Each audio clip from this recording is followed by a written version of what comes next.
Before you judge me, please listen to my story. That's how I start whenever someone asks why I don't sleep through the night anymore. I tell them it isn't insomnia, it's memory.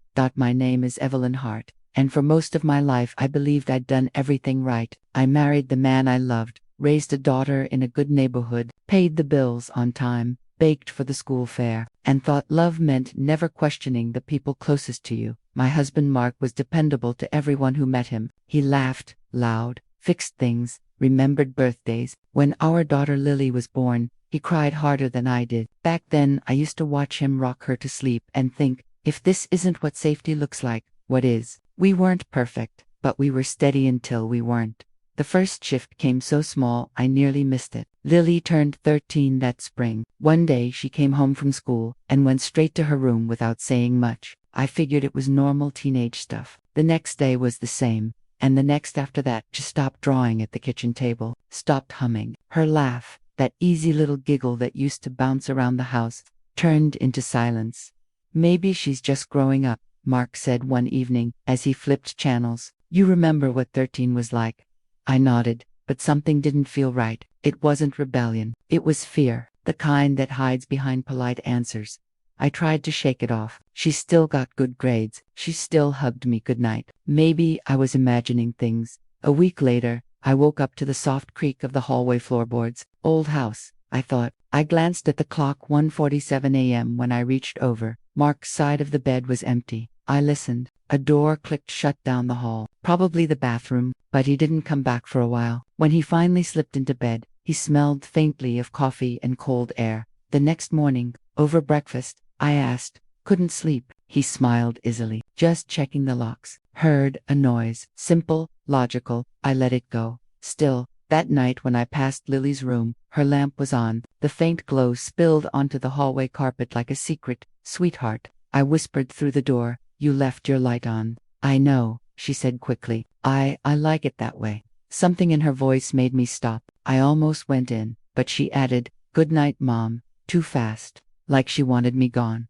Over the next few weeks, more pieces fell out of place. Lily started sleeping in long sleeves, even during warm nights. She jumped at sudden noises. Sometimes I'd find her sitting on her bed in the morning, fully dressed, eyes ringed with shadows as if she hadn't slept at all. Mark brushed it off every time. She's anxious about high school. She reads those spooky books. She'd grow out of it. But there were moments, tiny flashes, when I'd catch him looking at her too closely. Not wrong, not exactly, but studying. And then he'd look away as if he hadn't. The first time I noticed, a chill ran through me, followed by immediate guilt. What's wrong with me? I thought, he's her father. That's the cruel thing about doubted. Makes you feel like the villain for having it. One afternoon, while Lily was at school, I went to put laundry away in her room. Everything was tidy except for a small spiral notebook, half hidden beneath her pillow. I shouldn't have looked. Mothers know this boundary, but some quiet pleading inside me told me to open it. The first page was doodles, the second, half a poem. Then, scattered across the middle pages, short lines that didn't seem to belong anywhere. He comes in when it's dark. I pretend to sleep. I don't want him to be mad. My heart stuttered. I read the words twice, 3 times, hoping they meant something else. A story she was writing, a dream, but each line felt too personal, too plain. There were small smudges where tears had fallen. I closed the notebook and sat perfectly still. The world outside the window went on, birds, a car door, wind butt inside me. Everything stopped when Mark came home that evening. I could barely speak. I burned dinner. I laughed too loudly at something on TV. He didn't notice, or maybe he did and chose not to. For 3 nights, I barely slept. Every creak in the house sounded amplified. I started leaving the hallway light on. Mark joked that I was getting jumpy. On the 4th night, I decided to stay awake on purpose. I told him I was finishing paperwork. At midnight, the house was silent except for the tick of the wall clock. Then I heard its soft footsteps again, measured, unhurried. I stepped into the hallway, holding my breath. The air smelled faintly of his cologne. Lily's door was slightly ajar. A faint glow from her night lamp spilled out. I didn't go closer. I couldn't. My mind split into 2 halves, one begging me to look, the other screaming not to. I stayed frozen until the footsteps returned and our bedroom door eased open behind me. Mark whispered, "You okay? Thought you were asleep." I turned slowly, couldn't rest. He smiled, touched my shoulder, and said, "Try counting sheep." He climbed into bed, and within minutes, his breathing deepened into sleep. Mine, DIDN single quotes T, thought the next morning, while he showered. I stood in the kitchen staring at the refrigerator magnets, Lily's drawings, grocery lists, a dentist reminder, normal life, pinned neatly in place, and yet my hands trembled as I wrote a new list. Hardware store, batteries, small clock camera. I told myself it was just to ease my mind, proof that nothing was wrong. At the store, the clerk showed me a tiny digital clock with a motion sensor. "Great for keeping an eye on pets," he said. I nodded, smiling tightly. Back home, I waited until afternoon when Mark left for errands. I set the clock on Lily's bookshelf, angled toward the door. The red light blinked once, then disappeared. That night I told Lily she could sleep in my room if she wanted. She hesitated, eyes flicking toward her door before whispering, "Can I really?" "Of course," I said, pulling back the covers. Girls' night. Mark came in, surprised. "What's this?" "She had a nightmare," I said. He paused, smiled, and said, "She's not a baby anymore." "Maybe not," I replied, "but she's still my girl." He shrugged and turned off the lamp. His back faced us as he fell asleep. Lily curled against me like she hadn't done in years, and I realized how long it had been since she'd felt safe enough to. The next day I claimed I had a brunch with a friend. Mark kissed my cheek goodbye, unsuspecting. I drove to the library parking lot, heart hammering. The tiny memory card felt like it weighed 100 pounds.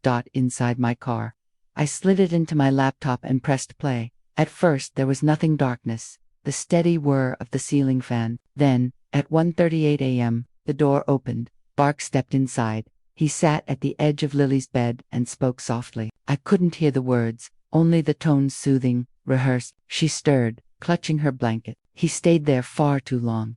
There was no overt violence, no raised voice, but the wrongness of it filled the screen. The way she pulled away, the way he reached to comfort her again. My breath came out shaky. I didn't need more proof. I stopped the video, slammed the laptop shut, and cried until there was no sound left in me. When I finally looked up, dawn had painted the sky pale gold, as if the world refused to stop being beautiful, even when mine had collapsed. For a long time, I just sat there in the car with the laptop closed on my knees, listening to my own heartbeat. People walked in and out of the library behind me, ordinary and unhurried. It felt strange that the world could stay so normal when mine had cracked open. I didn't want to go home. I didn't even want to think about home. All I knew was that Lily needed to be somewhere safe before night came again. I started the car and drove without direction at first. My hands shook so badly, I had to grip the steering wheel hard to keep them still. When the first traffic light turned red, I realized I was crying so quietly that the tears simply rolled down without sound. I dialed my sister Claire. She answered on the second ring. "Evie, you sound awful. What's wrong? Need to come over now. Can you keep Lily for a few days?" "What happened?" "I'll explain when I get there." There was a pause. Then her voice softened. "Of course, just come." I called the school next. "Lily won't be in today," I told the secretary. "Family emergency." The words came automatically, the kind of small lie that saves you before you can tell the truth. When I reached the school, kids were spilling out for lunch. Lily spotted me through the window of her classroom. Her eyes widened, surprised but relieved. "Mom, did something happen?" "Just come with me, sweetheart. We're going to Aunt Claire's." She grabbed her backpack and followed without protest. She didn't even ask about her father, which told me everything. As we pulled onto the highway, she kept looking out the window, twisting the strap of her bag. "Are we in trouble?" she asked. "No, honey," I said. "We're getting some air, that's all." It wasn't a lie exactly, but it wasn't the truth either. Claire lived 40 minutes away in a small yellow house that always smelled like cinnamon. When she opened the door and saw my face, she didn't ask questions. She just wrapped her arms around me and whispered, "You're safe here." Lily went straight to the guest room. Within minutes, she was asleep. Her first real sleep in weeks. I sat at Claire's kitchen table and told her everything, every step, every doubt, the camera, the recording. I spoke in pieces, my voice breaking halfway through. Claire listened without interrupting. When I finished, she reached for my hand. "You did the right thing, Evie." "I don't feel like I did.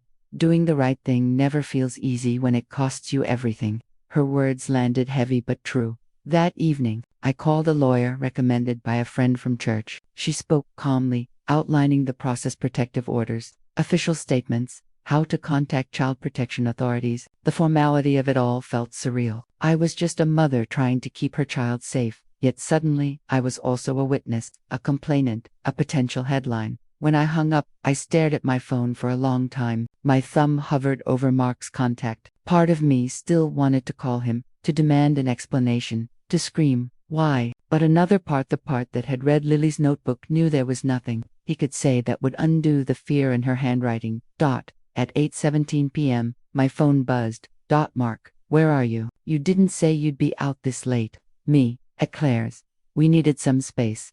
Mark, is this about last night? The words froze me. How did he know what I'd seen? The camera? Or had he simply guessed that his secret wasn't safe anymore? Me, we'll talk soon. Please don't come here. Mark, Evie, you're overreacting. Bring Lily home. I didn't reply. I turned the phone off. Claire poured tea and sat with me until midnight. Neither of us said much. The silence felt thick, but it was the kind that held rather than hurt.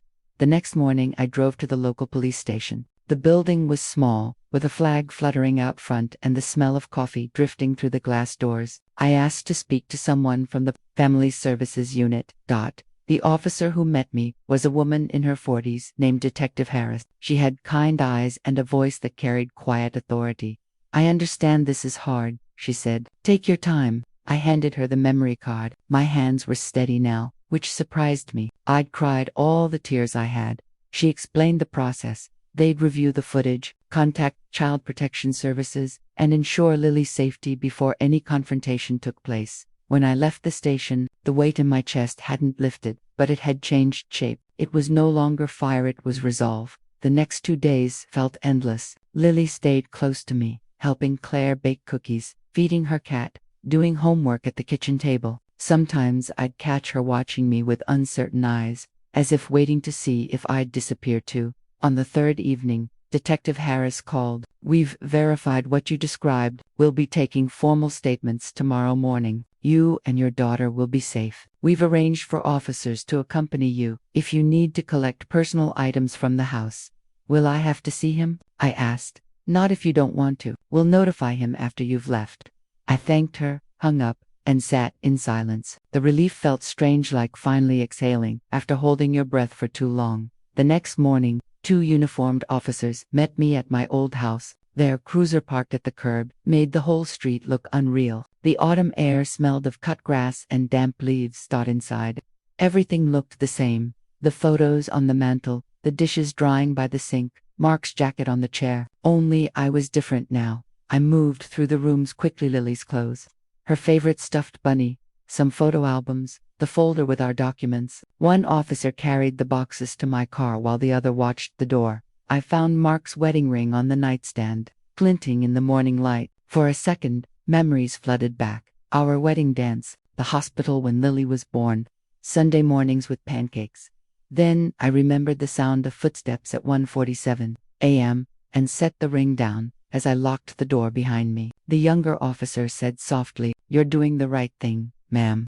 I nodded. I hope so. Later that afternoon, Detective Harris called again. We've spoken to your husband. He's been cooperative so far. You don't need to have any contact with him. We'll keep you updated. Did he say anything? I asked. A lot of denial, a little anger. Typical.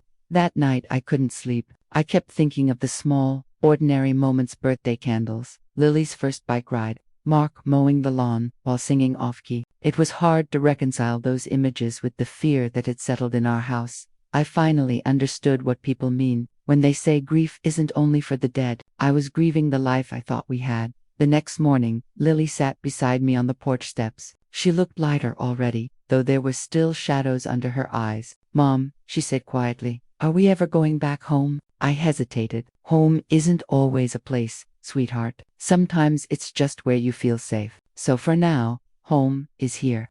She nodded slowly, resting her head against my shoulder. After a long silence, she whispered, "I didn't think you'd believe me." My throat tightened. "You don't ever have to hide from me again, okay? Whatever happens, we'll face it together." She didn't answer, but she slipped her small hand into mine and squeezed over the next week. Claire's house, filled with quiet routines: pancakes in the morning, school runs, small jokes that made Lily laugh again. The laughter was soft at first, uncertain, but it was a start. Every evening I wrote in a notebook. I wrote about fear, about trust, about how love can blind you until courage opens your eyes. Writing became my way to breathe. When the detective called again to update me on the legal process, I felt gratitude instead of dread. Things were finally moving towards safety, not secrecy. One evening, after Lily went to bed, I stood by the window watching the streetlights glow against the dark. For the first time in months, the darkness didn't scare me. It felt like a clean slate. I whispered to the night, "It's over now." Though deep down I knew it wasn't quite over, not yet. There would be hearings, paperwork, counseling, and the long road of healing ahead. But the hardest part, seeing the truth and not looking away, was done. The court process moved slowly. Like everything in life that tries to balance pain with fairness, Detective Harris guided us through the steps, making sure Lily never had to face her father directly. When the verdict finally came months later, it was short and clear: accountability, protection, and a restraining order that would keep us safe. People often think the moment of justice brings peace. It doesn't. It simply gives you a place to start. Rebuilding. Claire helped us find a small apartment across town. It wasn't fancy: 2 bedrooms, a balcony with chipped paint, and an old tree outside the window that filled the room with dappled light each morning. But to me it was a palace because Lily could finally sleep with her door open again. I found part-time work at a florist. Handling flowers felt like therapy. Quiet, delicate, honest. Lily started taking art classes at the community center. At first her drawings were gray and small. Then, slowly, color began to return. Blues, greens, even yellow. One afternoon she held up a painting of a sunrise and said, "It's not perfect, but it's mine." I smiled. "That's all that matters, sweetheart." For a long time, I carried guilt like a second skin. How had I not seen sooner? Why had I doubted my instincts? My therapist, kind patient, told me guilt is just grief wearing a disguise. "You can't change what you didn't know, Evelyn," she said. "You can only decide what kind of mother you'll be from now on." So I decided to be the kind who asks twice when something feels off, the kind who listens even when the answers are uncomfortable. Sometimes I'd start letters to Mark but never mail them. I'd write things like, "I hope you find the help you refuse to seek," or "I forgive you, but I will never forget." Then I'd tear them up. Forgiveness, I learned, isn't a gift you give the other person. It's the permission you give yourself to stop carrying their shadow. 2 years passed. Lily turned 15 and began volunteering at an animal shelter. The first time she let a frightened dog out of its cage, she looked at me and said, "He reminds me of how I used to feel." I hugged her tight. "And look at you now, you're the one holding the leash." She laughed, a real laugh, bright and unbroken.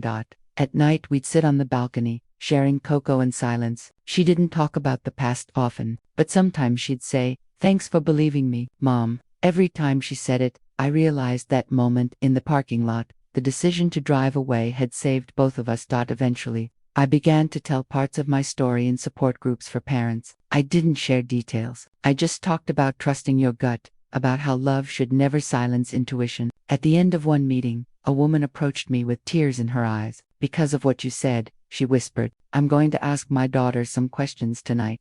That was when I understood that surviving isn't just about living, it's about lighting a path for someone else. We still live in that same apartment. The tree outside our window has grown thicker. Its leaves shade Lily's desk where she now sketches plans for college. She wants to study psychology, to help kids talk about things that scare them. One evening she found the little clock camera in a drawer. "Mom," she said, turning it over in her hands, "are you keeping this?" I thought for a moment, maybe as a reminder of what? That sometimes courage looks like being afraid and doing something anyway. She smiled, set the camera down, and said, "Then keep it." When people hear my story, they often say, "I could never be that strong."